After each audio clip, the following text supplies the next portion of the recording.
Et bonsoir à toutes et à tous les amis, j'espère que vous allez bien. On se retrouve comme tous les dimanches soirs pour le débrief hebdo de la semaine et la préparation de la semaine qui arrive comme d'habitude. Alors là, il y a quelque chose d'exceptionnel qu'on va surveiller attentivement aujourd'hui. On a un signal potentiellement ultra bullish qui s'est déclenché sur le Bitcoin. Ce signal, on va en parler juste après. Juste avant, comme d'habitude, n'hésitez pas à vous abonner, n'hésitez pas à liker, à partager, mais surtout à rejoindre le serveur Discord. Vous avez le lien dans la description. Allez, on va aller voir tout de suite, mais quel est cet indicateur? Donc, c'est tout simplement le H-Ribbons. Alors, le H-Ribbons, pour ceux qui ne connaissent pas, c'est un indicateur d'analyse technique qui généralement se déclenche avant des mouvements haussiers très importants sur Bitcoin. Alors, il ne fonctionne pas forcément à chaque fois, ce n'est pas fiable à 100% comme tous les indicateurs techniques, mais jusqu'à maintenant, il a eu un taux de réussite quand même assez intéressant. Ce H-Ribbons, vous voyez, c'est cette petite pastille qui s'active à certains moments. Pour le moment, elle est encore verte, ça veut dire que le signal n'est pas encore totalement validé. Mais si dans les jours à venir, cette petite pastille est amenée à virer au bleu, alors ça veut dire que l'indicateur H-Ribbons sera validé et donc que le signal potentiellement haussier sera validé. Pour vérifier ça, on va faire un petit retour en arrière et on va se mettre en weekly sur le cours du Bitcoin. Regardez. Au mois de décembre, au mois de janvier, on va dire 2023, le H-Ribbon s'était déclenché et la pastille s'était validée en bleu. Résultat, grosse tendance haussière qui s'était déclenchée quelques semaines plus tard et avec les belles performances qu'on connaît au Bitcoin sur cette année 2023. Si on remonte un petit peu plus tard dans le passé, un petit peu plus loin dans le passé, on revient à peu près l'été 2021. Là aussi, la pastille bleue s'était activée sur le H-Ribbon. Résultat, quelques semaines plus tard, nous sommes venus chercher un nouvel ATH. On pourrait remonter davantage dans le passé et vérifier ça à nouveau. D'accord? Donc c'est un indicateur qui jusqu'à maintenant s'est quand même relativement peu trompé. Alors attention, ce n'est pas un conseil en investissement, attention, pas de FOMO, je vous dis pas allez-y, boum, achetez, c'est parti. Pas du tout, c'est pas ce que je vous dis. Mais il faut prendre en compte ce genre de signal, ce genre de signaux parce que dans le passé, on l'a vu à chaque fois que ça s'est activé, eh bien, il y a quand même eu des mouvements de prix assez intéressants par la suite sur Bitcoin. Alors là, ce qu'il faut noter, c'est qu'en plus, ce H-Ribbons, enfin cet indicateur, ce signal intervient dans un contexte de marché très particulier, puisqu'on a un marché qui est ultra latéral, qui est ultra calme, qui est dans un énorme range, comme vous le voyez, depuis des semaines. D'accord? On est clairement bloqué entre les, globalement, 29 et 32 000 $, hein, si on fait très large, si on fait vraiment très résumé, c'est à peu près entre ces deux bornes qu'on est bloqué depuis maintenant la moitié du mois de juin. Donc ça fait quand même un mois et demi qu'on est bloqué sur cette zone. Et donc on a pu observer aussi avec d'autres indicateurs que je vais vous présenter, notamment les bandes de Bollinger. On va regarder ça. Voilà. Les bandes de Bollinger, non, c'est pas celui-là que je voulais vous montrer, qui sont en train en fait de se resserrer autour du prix. Disons, décidément, je vais pas y arriver. Allez, les afficher. Bande de... Pourquoi j'arrive pas à les afficher? Alors, attendez. Non, c'est celle-ci. Non plus. Bon, bref, j'arrive pas à vous les afficher, je sais pas pourquoi je retrouve pas mon indicateur. Bref, tout ça pour dire que les bandes de Bollinger sont en train de se resserrer de plus en plus autour du prix. Des deux côtés.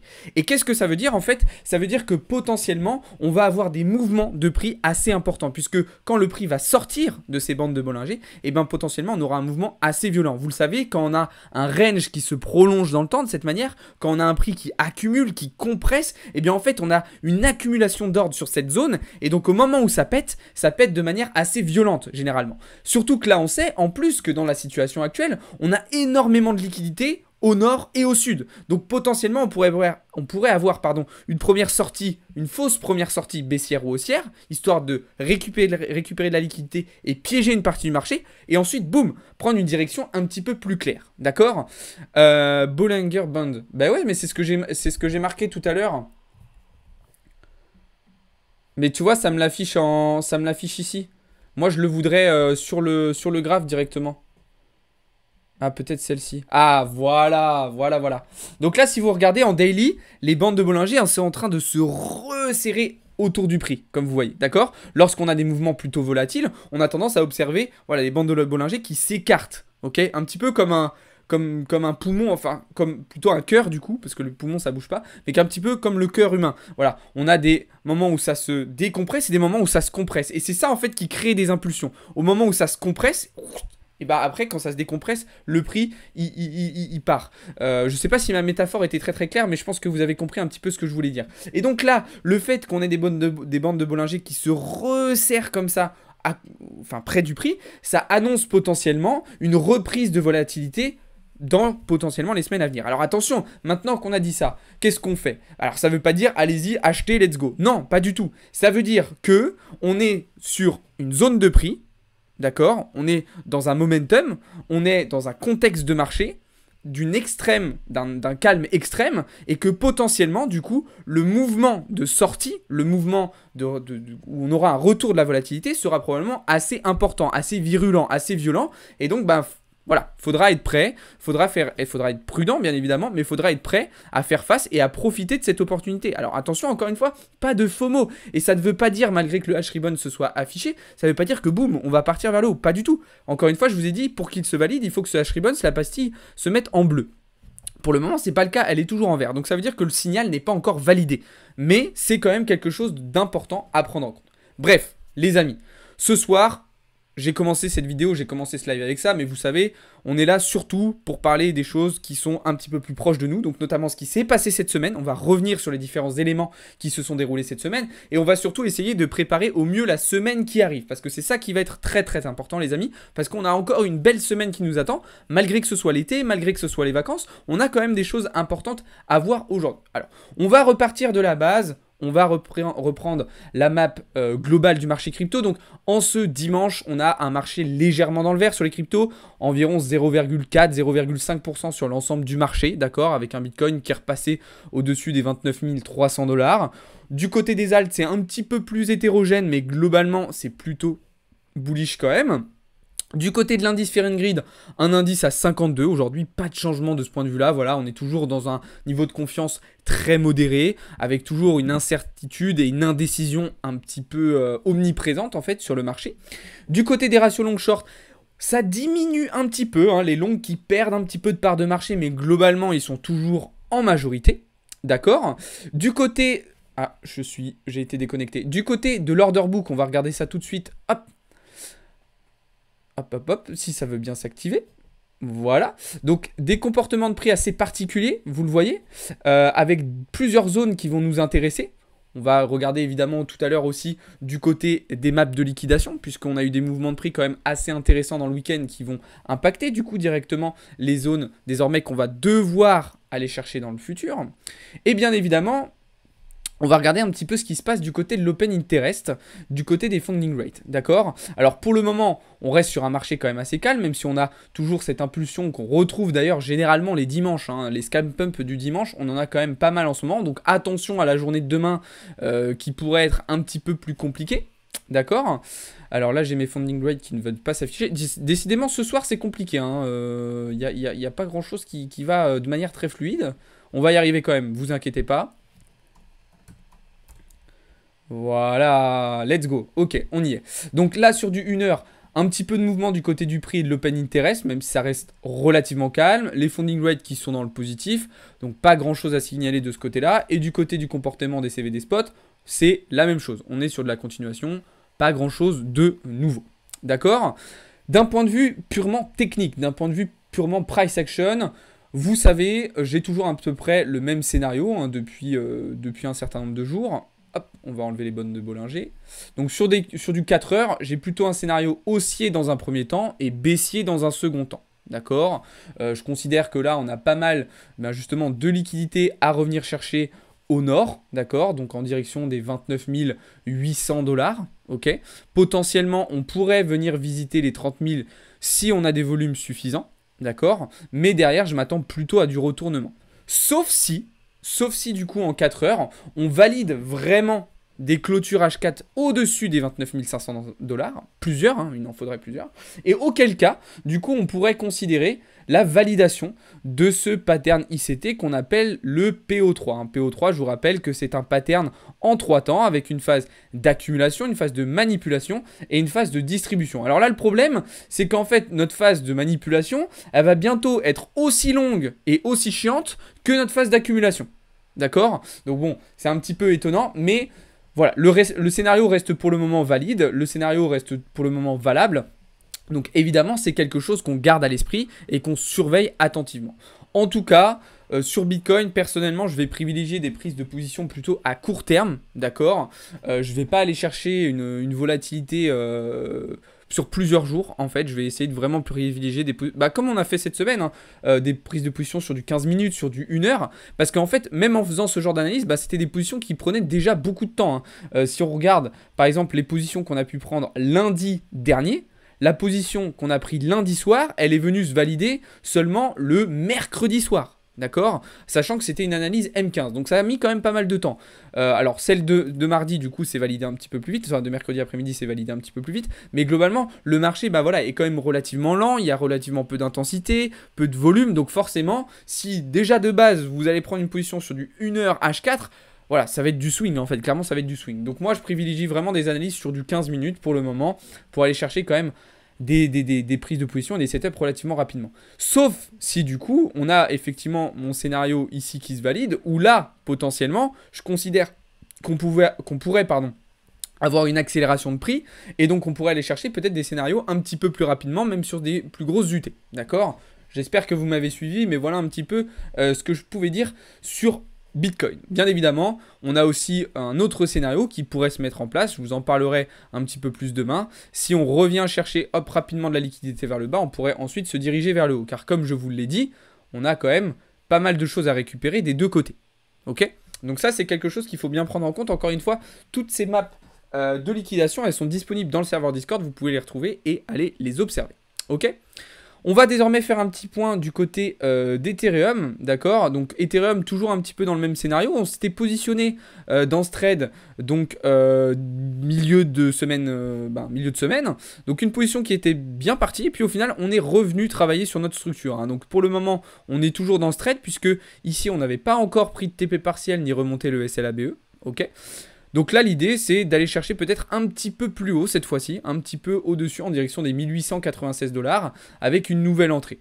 Donc potentiellement, en fait, on ferait une double entrée, c'est-à-dire qu'on re-rentrerait ici, donc comme je vous le disais aux alentours des 1896 $, avec toujours le même stop loss, les mêmes targets, et donc ça nous permettrait de faire une double entrée et donc d'améliorer en fait tout simplement notre RR, puisque là vous voyez on avait déjà un RR de 3,18, là ça nous ferait un RR de 9,67, ce qui ferait un prix d'entrée moyen quand même plutôt intéressant. Donc voilà une petite idée sur Ethereum qui est en train de se mettre en place et qui est en train de germer dans notre esprit. Bien évidemment, on vous tiendra au courant tout au long de la semaine et dans le serveur Discord de différents scénarios et des différents trades qu'on prendra ou pas, parce que potentiellement que certains de ces scénarios s'annuleront au fur et à mesure de la semaine. On regarde aussi pas mal ce qui se passe du côté des alts. D'ailleurs, je vous ai partagé une petite info venant des plus gros fonds d'investissement qui investissent justement sur le marché crypto, qui sont en ce moment ultra explosés sur le marché altcoin, d'accord, du côté des hedge funds. Donc beaucoup de setups très intéressants. Évidemment, on vous les a tous partagés en détail dans le serveur Discord. Encore une fois, je vous invite à venir voir ça. Vous avez le lien dans la bio et dans la description. Donc voilà un petit peu ce que je pouvais dire du côté du marché crypto. Globalement, on a eu une semaine un petit peu mieux, un petit peu plus mouvementé, mais qui est resté quand même relativement calme, d'accord. On observe toujours une décorrélation entre Bitcoin et les marchés financiers traditionnels, d'accord. On a vu quand même pas mal de mouvements cette semaine du dollar, ça n'a pas forcément été suivi par le Bitcoin. Je vous ai partagé aussi dans la semaine un graphe qui montrait en fait le degré de corrélation entre Bitcoin et le S&P 500. Ce degré de corrélation est quasiment à zéro, voire même dans le négatif. Ça veut dire que Bitcoin est quasiment rendu à faire l'inverse que le S&P 500.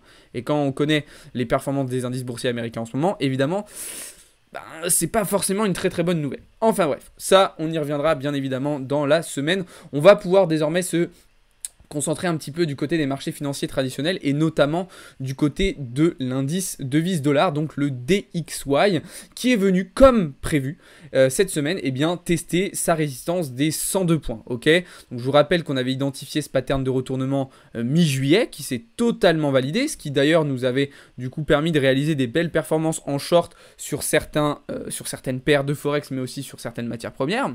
Maintenant la question c'est est-ce que le dollar va être capable de repasser au-dessus de cette résistance et d'enclencher du coup une tendance haussière vers les 103 points, d'accord, un petit peu au-dessus des 103 points, ou est-ce qu'on va être définitivement rejeté par cette résistance et dans ce cas-là, on pourrait repartir vers le bas.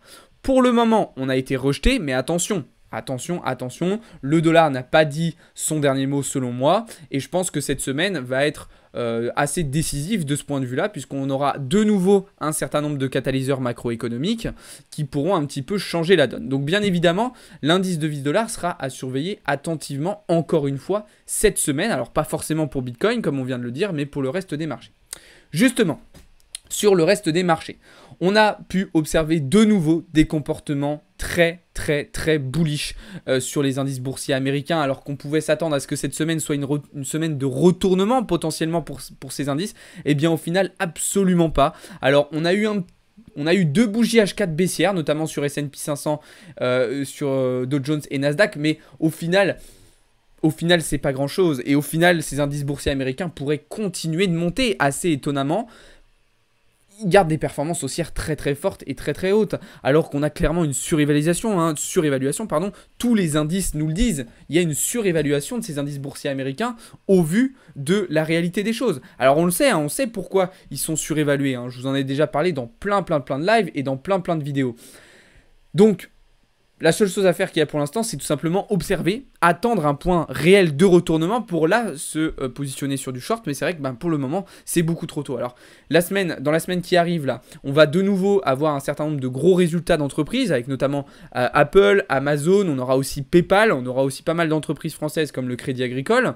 Mais du coup, on va se concentrer sur cette partie-là, sur les entreprises américaines. Donc, si ces entreprises américaines gardent des bons résultats comme on a pu voir les bons résultats notamment de Meta et de Google cette semaine, eh bien en fait on pourrait observer des indices boursiers américains qui resteraient haussiers malgré la situation actuelle qui est quand même pas au beau fixe. On y reviendra un petit peu après, mais c'est clairement pas le cas. Donc voilà un petit peu ce que je pouvais dire là-dessus. Du côté des indices européens, c'est un petit peu la même chose. On a un CAC qui est reparti totalement à la hausse alors qu'avait dévissé un petit peu en début de semaine avec les résultats des LVMH en bourse qui n'avait pas été bon. Alors attention, petite nuance, les résultats d'entreprises d'LVMH sont bons, mais en bourse, on a eu des conséquences qui ont été plutôt négatives. Je vous en ai parlé dans la semaine dans des vidéos et je vous ai expliqué pourquoi il y avait cette divergence entre les résultats d'entreprise de LVMH et pourquoi en bourse, il y avait eu un comportement plutôt baissier. Donc le CAC qui est reparti à la hausse, d'accord, donc ça sera évidemment quelque chose à surveiller, notamment que dès demain matin, on aura les résultats d'inflation en UE. D'ailleurs, résultat du CAC haussier qui me semble là aussi un petit peu étonnant quand on voit la situation globale. C'est un petit peu la même chose qu'aux États-Unis. C'est-à-dire qu'on a du ralentissement économique de partout, on reste dans une inflation qui est très forte, et pourtant, on a des indices qui montent. Le DAX, même chose. L'Allemagne qui est dans une situation de plus en plus compliquée d'un point de vue économique, qui est clairement en récession, qui a toujours une inflation qui est très haute, et on a le DAX qui se porte bien en fait, qui se porte bien. Donc voilà, toujours cette décorrélation entre réalité factuelle et réalité des marchés, comportement de marché, et donc il faut être très prudent vis-à-vis de ça, parce que du coup, on a des comportements de prix qui peuvent parfois être un petit peu surprenants. Donc, c'est vrai que jusqu'à maintenant, nous, on avait des expositions plutôt short sur ces indices-là, le CAC. Alors le CAC, la position est déjà sécurisée, ici le DAX ou encore certains indices américains, mais peut-être qu'on va devoir mettre en stand-by temporairement ces scénarios baissiers, attendre qu'on ait un réel point de retournement, un réel pivot en fait du marché, avant d'aller chercher des nouveaux points d'entrée. En tout cas, c'est quelque chose qu'on va évidemment surveiller attentivement pendant tout le mois d'août. D'accord ? Pour revenir du coup au comportement du dollar, qui a été du coup plutôt haussier, vous l'avez vu lors des dernières semaines, eh bien ça nous a permis de réaliser de belles performances du côté notamment de l'or, d'accord ? Pour passer sur les matières premières, on s'était notamment positionné ici le 20 juillet dernier en short. Il y avait eu possibilité de se repositionner dans la semaine ici sur l'or, mais du coup un scénario évidemment qui est plutôt baissier. Et donc là, on va avoir la situation une situation similaire à l'or, mais du coup inversée. Si similaire au dollar, mais du coup inversé. Si le dollar, comme je vous disais tout à l'heure, est amené à casser sa résistance, on devrait du coup observer l'or qui devrait casser son support pour revenir vers les 1900 points. A l'inverse, si le dollar est rejeté par sa résistance, on pourrait observer un joli rebond du dollar, du gold, disons, je vais y arriver, ce qui pourrait lui permettre de prolonger en fait ce PO3 et potentiellement d'aller chercher les 2000, voire les 2080 points. Donc ça sera bien évidemment quelque chose d'important à surveiller sur le gold, sur lequel il y aura probablement pas mal d'opportunités cette semaine, même si principalement, nous, on va se concentrer sur l'or, sur des trades à court terme, sur des prises de position relativement rapides. Pour continuer sur les matières premières, on va désormais évidemment aborder le sujet du pétrole américain qui lui aussi se porte très très bien. Alors le pétrole américain qui est pile poil dans notre zone de short, d'accord, entre les 80 et les 83 $. Mais pour le moment, pas encore de positionnement. On est toujours en observation, mais vous le savez, je vous en ai déjà parlé pas mal dans la semaine, dans les lives et dans les vidéos. La situation actuelle sur le pétrole américain est très compliquée et il faut absolument éviter qu'on ait un prix du pétrole qui se maintienne au-dessus des 80 $, puisque ça aurait des conséquences assez importantes sur l'économie américaine, notamment d'un point de vue inflationniste. Donc c'est pour ça qu'on considère que cette zone entre 80 et 83 $ est une zone de retournement potentiellement intéressante qu'il va falloir garder à l'œil. Donc là aussi, même chose, on vous tiendra au courant dans le serveur Discord d'éventuelles prises de position sur le cours du pétrole américain. On va pouvoir désormais terminer avec le marché du Forex, sur lequel, je pense, on a réalisé les plus belles performances cette semaine, avec notamment ces très belles prises de position sur l'euro USD. Bon, bah c'est simple, on avait identifié un scénario haussier sur le dollar, donc on était baissier sur l'euro. Donc, on a mis en place ces scénarios et donc ils se sont validés. Donc là, très beau trade à plus 4,35 R sur l'euro USD. On a eu aussi une très très belle performance de l'USD JPY. On a eu aussi une très très belle performance du GBP USD. D'accord? Donc là, GBP USD à l'inverse, on avait identifié l'arrivée sur résistance du dollar et donc on en a profité pour potentiellement agir différemment sur le GBP.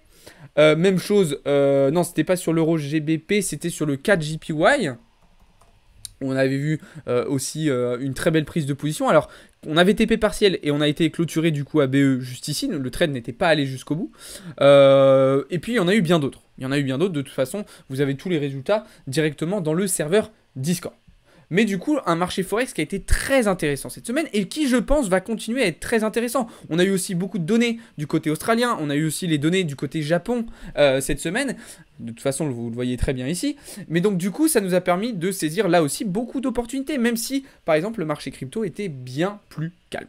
Alors, cette semaine, on va y revenir rapidement, on a eu une semaine très chargée, hein, vous le savez. La Fed, donc la Réserve fédérale américaine, a rehaussé ses taux d'intérêt directeurs, d'accord, de 25 points pour les faire monter désormais à 5,5%.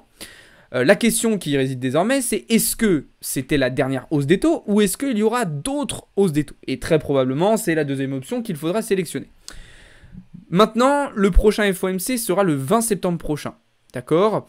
Donc, entre aujourd'hui et le 20 septembre, il peut se passer beaucoup de choses sur l'économie américaine. Et donc, forcément, toutes les datas macroéconomiques, notamment les hard data macroéconomiques américaines qu'on va avoir d'ici le 20 septembre, vont être ultra importantes et vont être surveillées avec une grande attention de la part des investisseurs, des institutionnels et bien évidemment de la Fed. Donc, nous, ça va nous intéresser forcément et c'est quelque chose qu'on va regarder. D'ailleurs, cette semaine, on va justement avoir des hard data du côté américain qu'il va falloir absolument prendre en compte et analyser. C'est pour ça qu'il y aura encore une fois pas mal de live cette semaine. Bref, tout ça pour dire que donc, cette semaine, la Fed a rehaussé ses taux d'intérêt directeur.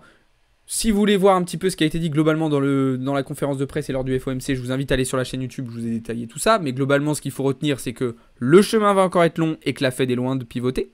La Banque Centrale Européenne a fait la même chose, d'accord, ça aussi je vous l'ai expliqué. D'ailleurs, je vous ai mis énormément de contenu macroéconomique dans le serveur Discord cette semaine pour vous expliquer un petit peu la situation aux États-Unis, en Europe et plus globalement en France et en Allemagne, d'accord. Donc si ça vous intéresse, Allez voir dans le serveur Discord, il y a plein de contenu à ce sujet-là. Mais du coup, une semaine qui a été bien remplie. Et puis comme je vous le disais tout à l'heure, on a eu en plus de ça beaucoup de résultats de grosses entreprises, notamment avec Meta, Google, Microsoft.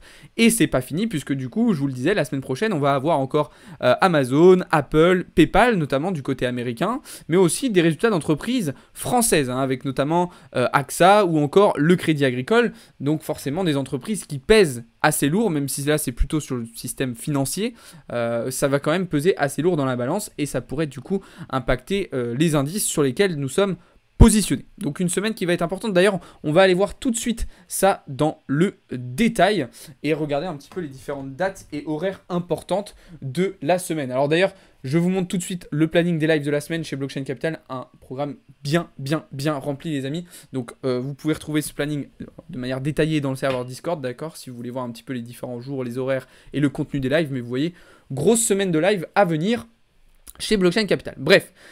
Demain, on va attaquer très fort, hein. On va attaquer très fort cette semaine à nouveau avec cette nuit déjà les résultats des PMI en Chine, d'accord. Donc des résultats, des indicateurs économiques très importants qu'on va évidemment surveiller. Demain après-midi, demain en fin de matinée, pardon, on aura les résultats d'inflation et du PIB en Union Européenne, donc croissance et inflation dès 11 h. Donc forcément là, sur tous les indices européens, ça va être ultra important à surveiller, sur les actions aussi, et bien évidemment sur certaines paires de Forex, je pense au GBP et à l'euro, bien évidemment. Donc là, pour le moment, des estimations qui tablent sur une légère baisse de l'inflation, d'accord, je dis bien légère baisse, ok, si vous regardez l'IPC qui serait du coup à 5,3% contre 5,5% précédemment. Et du côté donc du PIB, cette fois-ci, donc d'un point de vue trimestriel, on serait sur un PIB à 0%. D'accord. Sur de l'annuel, on diminuerait à 0,5%. Donc une croissance, hein, là très nettement, qui est au ralenti total en Europe. Hein. Ça, on le sait. De toute façon, il n'y avait même pas forcément besoin de voir ces résultats pour le savoir. Mardi, on aura aussi une journée assez intéressante. Mardi, notamment du côté européen, puisqu'on aura les résultats des PMI dans un bon nombre de pays d'Europe, mais notamment... On aura le taux de chômage en Allemagne, donc là qui sera évidemment très important à surveiller. Et puis mardi après-midi, pardon, on aura l'indice PMI manufacturier de l'ISM du coup aux États-Unis, ainsi que le rapport Jolts sur les nouvelles offres d'emploi. D'ailleurs, ça m'étonne qu'il soit mardi le rapport Jolts parce que d'habitude c'est plutôt le mercredi ou le jeudi. Donc mardi, journée aussi importante. On aura d'ailleurs, je l'ai loupé, mais le taux de chômage sur l'ensemble de l'Union européenne. Mercredi, qui sera peut-être l'une des journées les plus importantes de la semaine, avec du coup du côté américain surtout les créations d'emplois dans le secteur non agricole et les stocks de pétrole brut qui seront évidemment très importants au vu de la situation sur l'US Oil dont on a parlé tout à l'heure. Jeudi, là aussi, les résultats des PMI, cette fois-ci de services sur l'ensemble de l'Union européenne et de la zone euro, mais c'est surtout jeudi après-midi qu'on aura des résultats importants avec les inscriptions hebdomadaires au chômage comme d'habitude et à 15h45 les PMI de service cette fois-ci aux États-Unis. Donc là un résultat qui sera très important à prendre en compte. Et on terminera vendredi la journée en beauté avec le salaire horaire moyen aux États-Unis, les créations d'emplois dans le secteur agricole et surtout le taux de chômage aux US. Donc vraiment une semaine qui s'annonce remplie de A à Z, en plus bien évidemment des différents résultats d'entreprise dont je vous ai parlé tout à l'heure. Donc évidemment on surveillera aussi du côté du VIX avec une potentielle relance de la volatilité qui est toujours au plus bas comme vous le voyez, hein. Je rappelle le VIX qui est un indicateur de volatilité sur les marchés financiers américains. Donc voilà un petit peu le programme de la semaine qui arrive. Comme je vous l'ai dit en début de live, plus tard dans la soirée, on ira faire une préparation complète dans le serveur Discord pendant 1 à 2 heures. On vous préparera ensemble tous nos trades, nos prises de position, nos analyses, etc. avec vous, d'accord. Donc ça sera un petit peu plus tard dans la soirée et ça sera pendant 1 à 2 heures comme il y avait eu la semaine dernière. Donc ça c'est évidemment réservé aux membres du service VIP du serveur Discord. Donc ça veut dire que dès ce soir, pendant 1 à 2 heures, vous allez avoir la préparation de la semaine à venir. Et regardez la journée de demain, matinale trading. Vous allez avoir 2 sessions de trading l'après-midi, plus le soir, un live trading Discord avec moi et Paul, comme d'habitude. Donc là, celui-là, c'est sur Discord, mais c'est en public, hein, c'est pas que pour les VIP. Mais du coup, une très grosse première journée pour bien préparer la semaine, évidemment avec toutes les autres sessions qui suivront dans les prochains jours. D'accord? D'ailleurs, en parlant de résultats, et bien justement, on va pouvoir faire un petit point sur les résultats de la semaine chez Blockchain Capital. Des résultats qui ont été vraiment assez encourageants cette semaine. Alors, Sauf sur la partie challenge. Sur la partie challenge, voilà, j'ai pas eu des très très bons résultats cette semaine, moins 15% de PNL. Alors je précise bien, c'est des PNL hebdomadaires, hein, d'accord. Ça veut dire que j'ai pas fait moins 15% du compte, enfin, vous voyez ce que je veux dire. C'est des PNL hebdomadaires, ok. Donc sur le service VIP, plus 12,43% cette semaine, donc des très très bons résultats. Sur le copy trading, on a été à break-even, d'accord. On a eu des gains, on a eu des pertes, mais on a réussi à revenir à break-even. Donc voilà, on se maintient. Préservation de capital, c'est la priorité. Sur les comptes d'entreprise de Blockchain Capital, donc là c'est les comptes sur lesquels je trade pour Blockchain Capital, donc plus 68,71%. Là j'ai fait des très belles perfs cette semaine. Et donc sur le challenge trading, je vous ai partagé le track record de toute façon complet. Une semaine un petit peu plus compliquée, hein. Pour le moment, on est un petit peu sur une semaine sur deux sur le challenge trading. En fait, voilà, j'ai un risk management qui est quand même assez agressif du fait qu'on ait un capital pour le moment qui est assez petit et du fait qu'on ait une situation de marché assez calme, hein, sur le marché crypto. Donc voilà, un risk management assez agressif. Et là, cette semaine, bah, malheureusement, ça n'a pas été bénéfique pour le challenge. En tout cas, de toute façon, voilà, ce challenge, je vous partage le track record complet à chaque fois. Comme ça, vous pouvez aller voir un petit peu ce qui s'y passe et les différentes positions qui sont prises. D'ailleurs, toutes les positions, hein, qui sont prises sur le compte du challenge sont directement envoyées aux membres du serveur, aux membres VIP du serveur Discord. Voilà, je pense avoir fait un petit peu le tour de toutes les informations importantes. Alors évidemment, les maps de liquidation, on ne va pas revenir sur toutes, mais je vous en ai déjà partagé pas mal dans le serveur Discord. Mais voilà, je pense avoir fait un petit peu le tour des informations importantes que je vais vous partager. Je voulais terminer, alors vous inquiétez pas, je vais rester en live un petit peu avec vous après pour répondre à vos questions, mais je vais terminer l'enregistrement de la vidéo YouTube. Mais je voulais terminer en disant que j'étais vraiment super content. Parce que là, vous voyez, ce week-end, bah, généralement le week-end, je suis pas forcément trop là, je suis un petit peu moins dispo, en tout cas j'envoie un petit peu moins de contenu dans le serveur Discord. Et moi, ce qui me régale, c'est que même quand je suis pas là, même quand je vous envoie pas grand chose dans le serveur Discord, eh bien je vois les membres du VIP qui envoient des résultats. Alors pas que des résultats gagnants, mais principalement des résultats gagnants. Et ça veut dire que vraiment on a fait un bon boulot, parce que ça veut dire que même quand on n'est pas là, les membres du VIP arrivent à se débrouiller et à faire des choses très intéressantes. Donc d'ailleurs, s'il y en a qui m'écoutent, félicitations à vous, continuez comme ça, je suis super fier de vous, c'est génial. Donc voilà, on est en train de tout casser et c'est formidable. En plus, autre petite info aussi, j'ai eu une idée aujourd'hui qui m'est venue, les amis. Je vais vous en parler un petit peu dans les semaines à venir, mais je pense que c'est une idée qui pourrait énormément vous plaire, d'accord? Donc restez attentifs à tout ça. Vous inquiétez pas pour toutes les questions que vous êtes en train de me poser, les amis, je vais y répondre juste après. Je voudrais juste terminer cette vidéo, du coup, en vous rappelant ce que je vous ai dit au début. On va être sur une semaine un petit peu particulière, d'accord? J'ai des petits trucs perso, familiaux particuliers, des événements imprévus particuliers d'un point de vue familial personnellement cette semaine. Donc il se peut qu'il y ait quelques modifications au dernier moment de certains lives, d'accord, parce que j'aurai des choses enfin, il y aura des moments où potentiellement je serai indisponible. Donc ne vous inquiétez pas si des fois il y a quelques petits lives qui sont déplacés, quelques petits lives qui sautent. Voilà, je vous tiendrai au courant.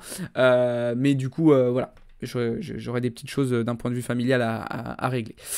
Et autre petite info du coup concernant le live de Marc ce matin qui n'était pas là, d'accord. Vous avez été un certain nombre à me poser la question.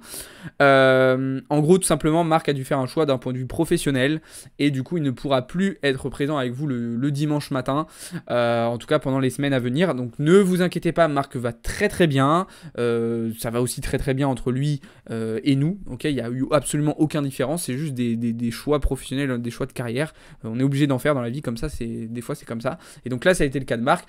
On communiquera peut-être un petit peu plus dessus et peut-être que lui voudra s'exprimer auprès de vous un petit peu plus. Mais en tout cas, voilà, ne vous inquiétez pas. Mais du coup, il n'y aura pas forcément d'autres lives avec Marc les prochains dimanches. Donc voilà, sur ce, pour ceux qui étaient sur la vidéo YouTube, merci beaucoup de m'avoir regardé. Pour ceux qui sont sur les lives, ne bougez pas. Je vais continuer avec vous et je vais répondre à toutes vos questions. Pour ceux qui étaient sur YouTube, merci beaucoup d'avoir regardé cette vidéo. N'hésitez pas à vous abonner, à liker un maximum cette vidéo, mais surtout à rejoindre le serveur Discord. Vous avez le lien dans la description. Ciao tout le monde, c'était Alex pour Blockchain Capital.